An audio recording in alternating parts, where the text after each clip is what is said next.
Today, we're going to talk about the surprising marketing tactic we would invest $10 million into right now.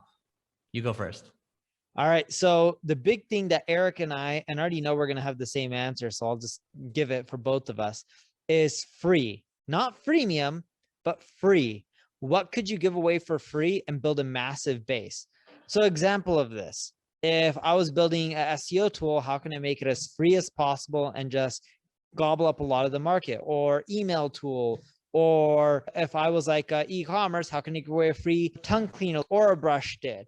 Because the more of the market you can have, even if it doesn't generate a lot of revenue in the short run, hence we said $10 million investment, what you can end up doing is you can build a big base of solid users or customers, and then you can upsell them into other products or services in the future. And the goal by leveraging this tactic, which is why Eric and I love it, is you can end up gobbling up market share. And even though you make a lot less money in the short run and you lose a ton of cash, we believe it's much more cost effective than advertising. And B, we believe in the long game, in which if you control a massive audience, big buyer pool, eventually you'll monetize and make a ton of money from it. Yeah, we've talked about product-led growth over the years and really recommend reading OpenView Ventures. So mainly product-led growth is tied to SaaS.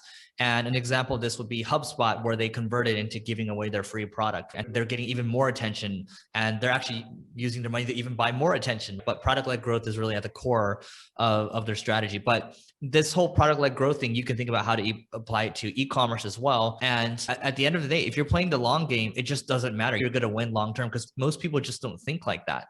And so if you're investing the $10 million, you can go invest it into, let's use Ubersuggest as an example. Let's say it had a solid customer base already. It had attention there. It had a good amount of links already. And so that might be an element of it. Or I might take the 10 million or so and maybe go out there, and what HubSpot did with buying the hustle, they were buying the attention. They're also buying revenue, right? So they had the email list. They're buying the podcast as well.